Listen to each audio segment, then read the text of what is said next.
My team is small and mighty. Shout out to Desiree and Monte, but we're small and mighty. And, Visa's a huge company. What I will say is I've gotten better over time. And a lot of it is centered around being open about your communications. And so this year I led with a roadshow of here are my 3 big rocks that I'm going to push up the mountain. And they're around these 3 themes, right? And they're big projects. Let me tell you, I don't even know if I would have taken these 3 projects on anywhere else. So then when these fires come up, because I don't think you can particularly say no to a fire or else it becomes so much bigger, I can assess it against those 3 pillars or those 3 rocks. On this episode of The Pro Guide, we talk to Visa's Global Director of Talent Acquisition, Celinda Appleby, about her career thus far, how she thrives with a fast-paced work environment, and leadership lessons she's learned along the way. Stick around. Today's episode of The Pro Guide is brought to you by Small Pond Productions, the producers of this podcast. If you're looking to boost your brand's voice with professional end-to-end podcast production, whether it's an interview show or telling stories with audio, we walk you through every step of the process to make you sound great. Head to our website and download the free Podcasting Made Simple guide, 8 critical things you need to know before launching your brand's podcast. It's all available at smallpond.productions. Well, welcome everybody to this episode of The Pro Guide, and today we are so excited to have Celinda Appleby with us. She's Visa's Global Director of Talent Attraction. She's had over 15 years of experience in that space, and she's worked for some incredible Fortune 100 companies, including the likes of Nike, Oracle, HP, and she's developed a passion for creating consumer-grade experience for job seekers and consumers alike. And Celinda, we are so honored to be able to have you just to chat for a little bit here on The Pro Guide. Thanks for joining us. Thank you so much for having me. It's always a pleasure to speak with you, Andrew. So I'm really excited about the conversation we're about to have. Yeah, me too. And this show is all about learning from leaders, and leadership is so much more than just a title. It's also about moving people from one space to another. And I feel like your job, your career, and a lot of what you do has that involved in it. But before we jump into any principles that might be gleaned or things that people can kind of learn and take from that on their lives, can you share a little bit more of the story about how you became the Director of Talent Attraction at Visa? I've been at Visa in the same role and title. Just scope has changed significantly in I'm about to be here 5 years, actually a month from today. However, I started off as a recruiter or my career right out of college. Was a recruiter, and in the market crash of 2008, I joined corporate America for the stability. I say that in air quotes because we know corporate America has that rapid stability, but oftentimes in the HR departments, it's very short of stability. But I've had the pleasure, like you said, of working for some incredible brands like HP and Oracle and Nike and now Visa. And I purely will attribute this work to raising my hand, taking on projects other people didn't want, really getting comfortable and becoming a SME or a subject matter expert in the niche that I deliver, which you said talent attraction. It's been called employer brand. It's been called, digital media marketing, social recruiting across the past 12 years. But just getting really comfortable with that is what really has helped me grow as a leader. What do you feel like are some of the key challenges or obstacles that you've faced since you first started? I mean, you mentioned the job market when you first came in, but what else kind of dotted the landscape as an obstacle for you, and how did you overcome that? So I will say I'm a first generation corporate America person, entering the market as a first gen. So nobody in my family is in corporate America, and that alone is an obstacle in itself. My family has been blue collar workers, and so navigating the corporate structures is a work in progress, let's say that. But I will say the market has changed. Recruiting has always been billable. It's not like we bring revenue to the table. So I'm consistently having to build business cases and demonstrate worth and value. And then the beautiful part of working at all these great brands is I've been employee number 1 to help build. I'm a builder, so I love that role.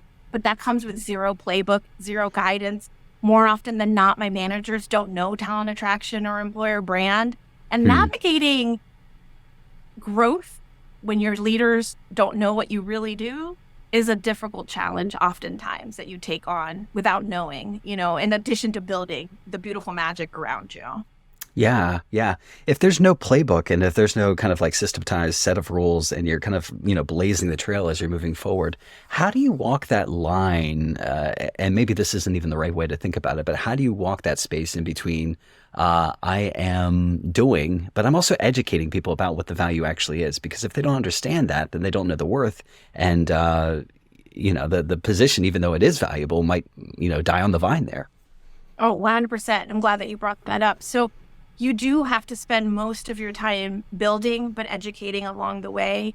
And by doing that, you have to build, open lines of communication. So I have to lead with openness. I have to be okay with hearing negativity or people that aren't. More often than not, people aren't aligned, because it's new, because it's scary, because it's different. And so being able to navigate people saying, oh, I don't think that's going to work. And then bringing them along on the journey so they feel connected is part of it.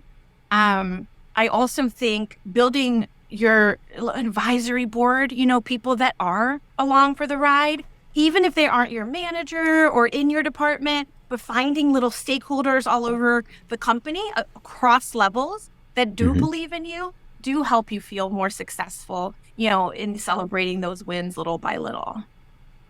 Gosh, that's a great point. I think about what's involved in that. It feels like a lot of this really is a combination of relationship skills, a combination of communication, and there. I don't know if you can do this job without really being super authentic at some level, because it just, how do you manage that, without being authentic? So, and on some level, I've had a mentor who's talked to me and shared and kind of talked about the merits of building in the open and doing your work kind of out in the open so that you can have tighter iterations and kind of a better end result because it involves the team more. I struggle with that. Personally, I struggle with going into the cave and then doing the work and then coming out and saying like, ta-da, here's the thing, Yeah. And what advice do you have for somebody that they want to be more open with the work that they do, and more collaborative in the style of work that they have? Do you have any kind of like first steps that move them more in that direction if that isn't their natural bent?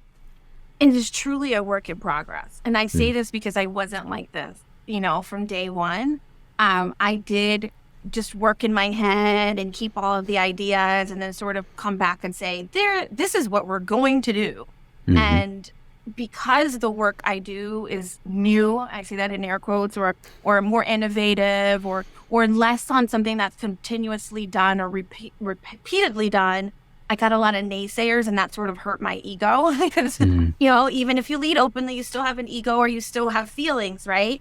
And so over time, I learned that you have to build out there, out loud, right? And bring people along and be okay when people say no. And the best way to do that is to sit with your idea when it's sort of half formed, right? Because I still do like to have something that's mine before I let people sort of, iterate on it.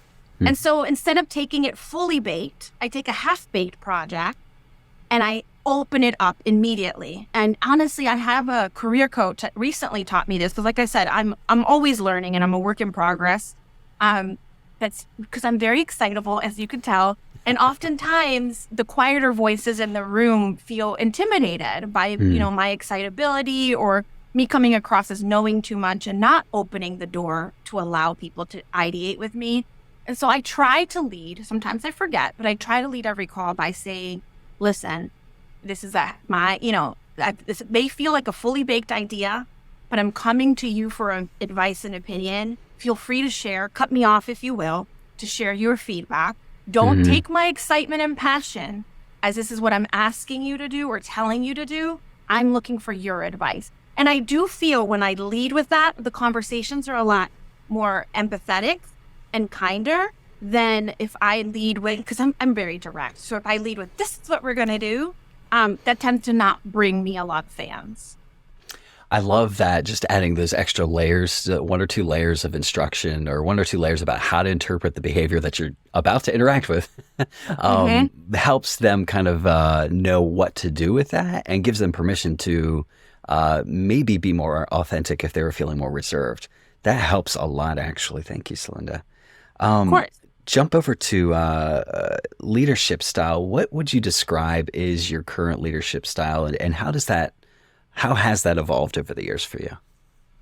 So I feel that being a parent, has definitely helped me be a better human being in general. And I bring a lot of that to the table. And what I mean by that is I was raised in a very authoritarian immigrant family. So what was said was done. And I believe in my earlier years in corporate America, I had managers that did the same, where it was, this is the strategy, you do this, change your slides, I want them to say this.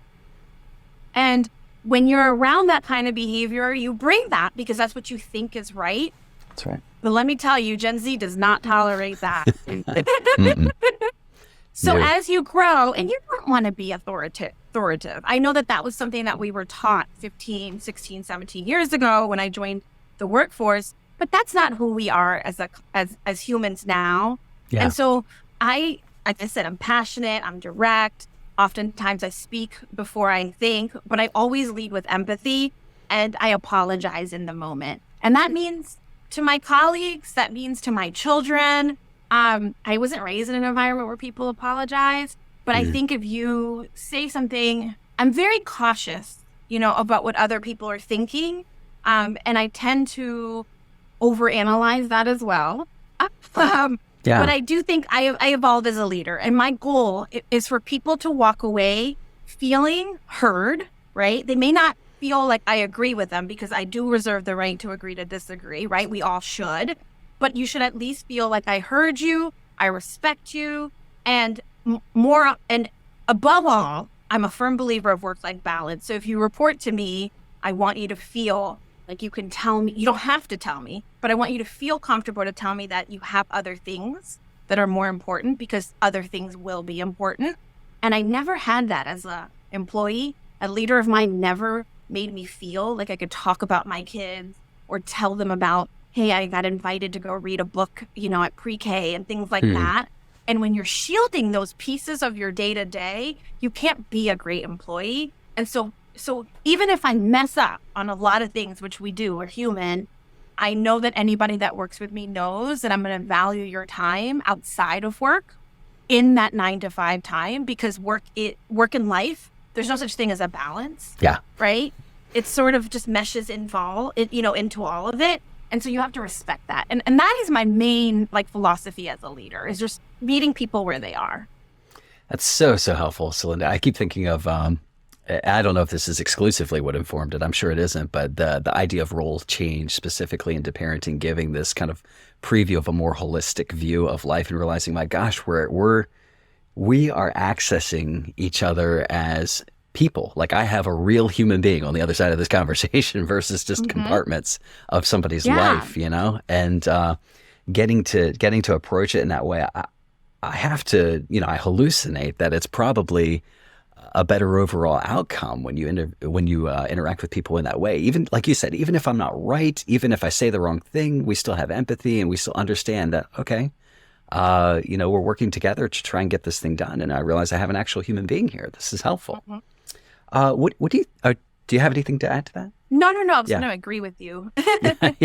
What do you think do you have what you consider to be like a core principle or guiding value that has kind of helped guide your decision-making, as you're going throughout your day and navigating? Is there anything that's really driving the rudder for that boat for you? So I always, and I do this in general, I say this a lot. I probably have said this to you. When I close my eyes, when I write an email, when I say something out loud on a podcast with you, or I type it on LinkedIn, I always think, what will our CEO, Ryan, think if he saw this? What will my grandma think if she saw this, right? And I know that's an extra layer of pressure, but at the end of the day, I'm a steward of the brand. I'm proud of the place I work, and I would hate for anything I said to make someone else feel uncomfortable. But I put it at the highest pressure. My grandma is the most important thing to me, and I think at work we would, consider our CEO to play that role. And I mean that sometimes, when I'm tweeting and I'm like, oh, I really want to tweet something a little edgy, but what if this landed on his desk? Is it that important to me? And more often than not, it's. Yes. That's really helpful too. And I know when you hold yourself to that higher standard, by anybody else's standard, it's like, my gosh, like even your bad days seem like a really good day, I'm sure, to somebody, because that tolerance level is so, so tight, so I thin that will it's, tell you, because Visa is a wonderful place where you receive continuous feedback, and I thrive on feedback. But I hear often, because I know a lot of people will hear this, that my standards are so high, it sometimes makes people feel intimidated. And it's a work in progress. Because when I hear that, I'm like, I don't know how to change. My whole life is here, Yeah. And I think that comes from a place of being raised by teenage immigrants, right? That wanted me to succeed in life better than they did. So the pressure started at a young age. And now as a single parent, I have pressures that I put on myself. And so I know I bring that to work, but where I'm working on it, or where work in progress is for me, I never want anyone to feel that because my bar is Ryan, the CEO, that my bar should inflict their work production or how they work with me. And that's a very, very thin line to balance, because you want to be up here, but you don't want to alienate other people. And I haven't figured that one out, Andrew. I'm still working on it. It's tough, because I think for somebody who maybe doesn't hold a certain standard in a certain area that you might hold it, they crash against that. And so I'm now encountering a slice of myself that I don't know if I'm comfortable with or not. And so it may be easy to blame it on you. It may be easy to just say, oh, well, she's a freak of nature and that's the way she is, for whatever reason. And you're not, by the way. No, I hear it. Yeah, yeah. I mean, it's work styles, right? It is work styles. And I think some of it too is the pressure. It could be very much self-inflicted, because you see the standard at this place and you're like, I'm encountering this. What do I do with this? And so either I can feel guilty about it, or I can say, I feel, like she's pressuring, me to hold the same standard. But hopefully, I think the hope, the desire is that maybe somebody would get a vision from it. Maybe it would be inspiring to them to say, oh my gosh, I wasn't living my life at that level. Maybe I should be. And my bigger hope is that they come to me with this feedback, like, hey, the work you deliver is always A+. And I have a hard time delivering B-. Sometimes people will say, hey, can you just knock it down? And I'm like, well, I don't know if it's got my name on it. I can't do it. Right? Yeah. But my hope is that I lead in a way where they feel comfortable to give me that feedback, knowing that even if it offended or hurt my feelings in the moment, that I'm empathetic and I'm listening to them and I'm hearing them. And I'm a work in progress, Yes. We always should be working on something. And if it's the way that people feel when they see my work product, that's going to be hard, I'm telling you. Yeah. But it's how I message it, right? And that's something I'm working on, my career coach. And I strongly believe that everybody should, I go back to that board of advisors. I my therapist, my career coach, because there are people smarter than me that can help me articulate what I feel, because it's not coming from a place of bad. It's just sometimes I just do, Yeah, there's a freedom in knowing that this isn't an ego attached thing. This is something that I know that there are smart people that are speaking into my life saying this is a direction that should possibly be headed in.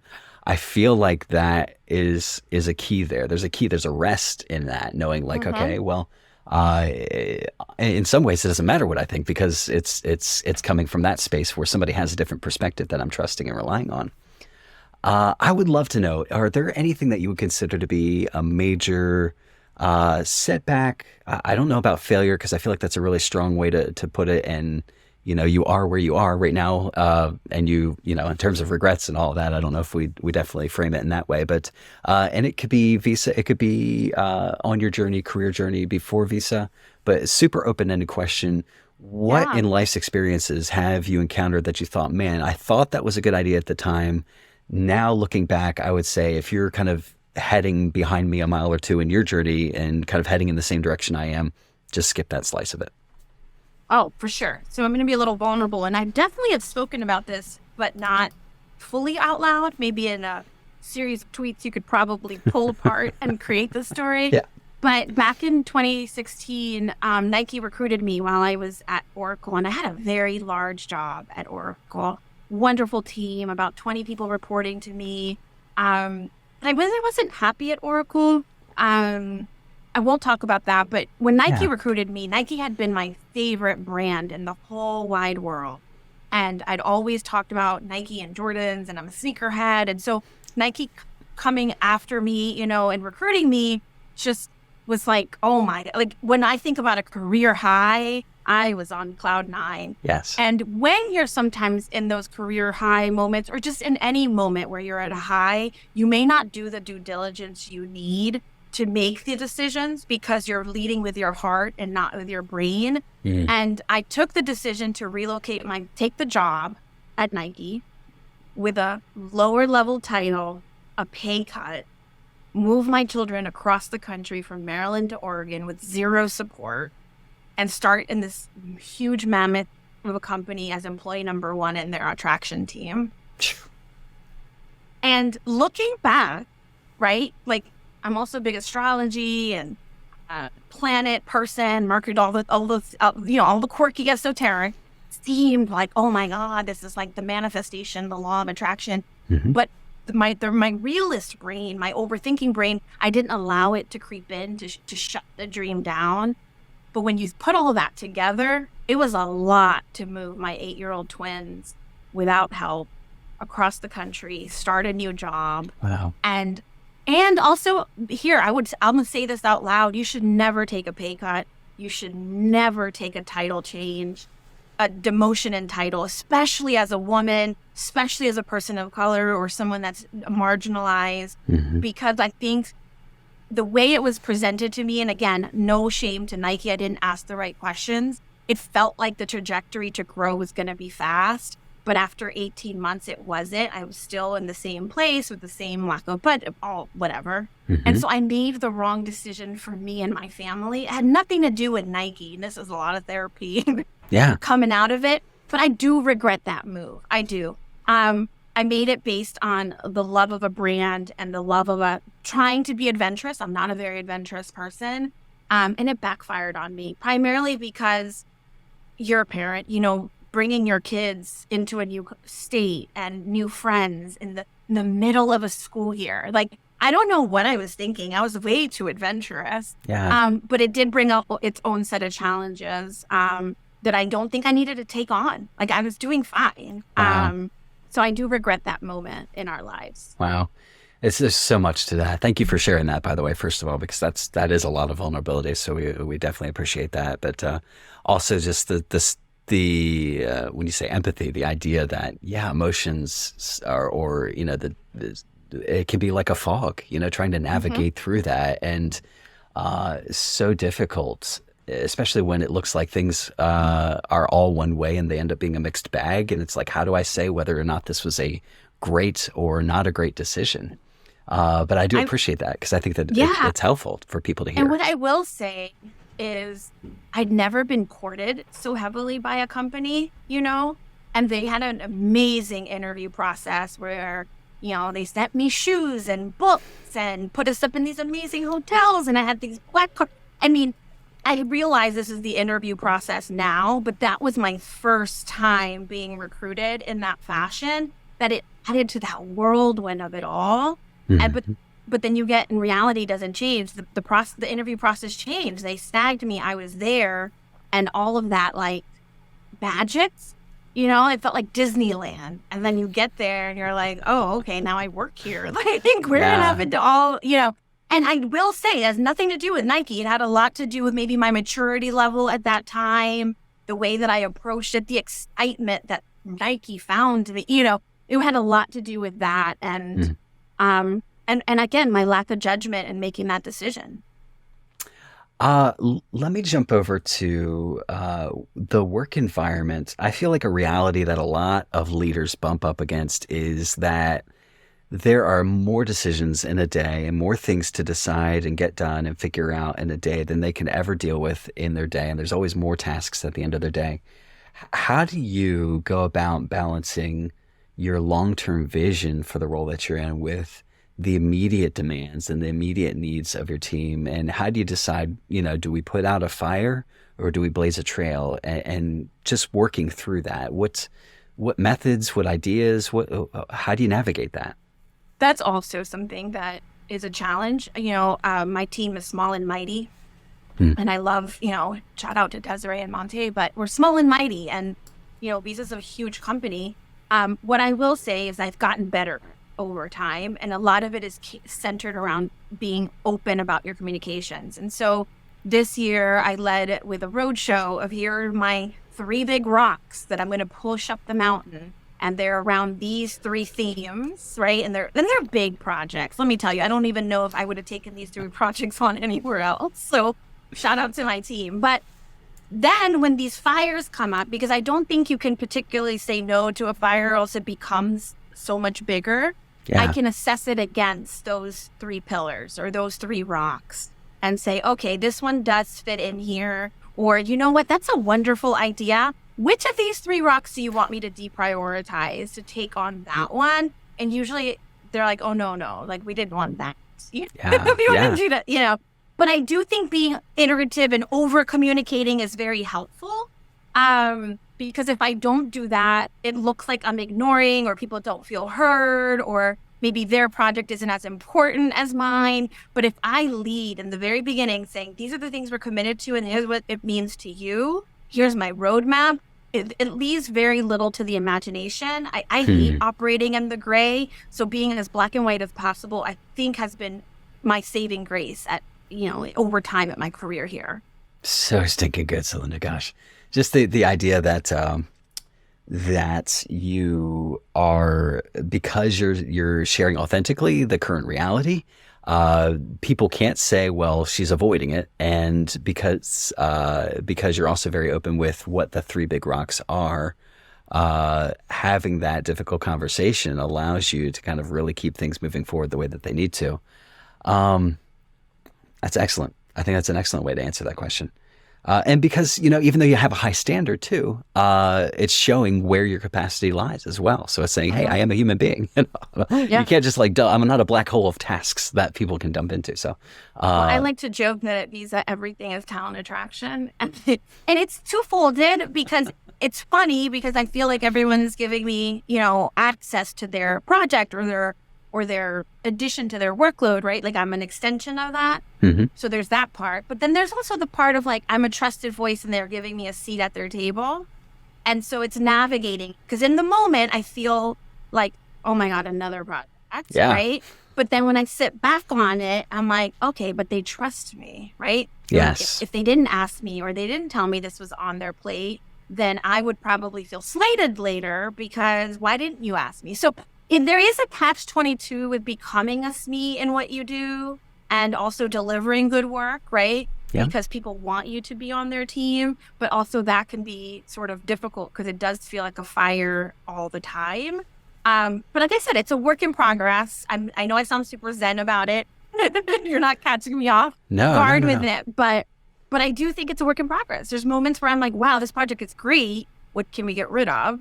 Or, God, we're just going to have to take on extra work and do this for the team. Well said. Well said.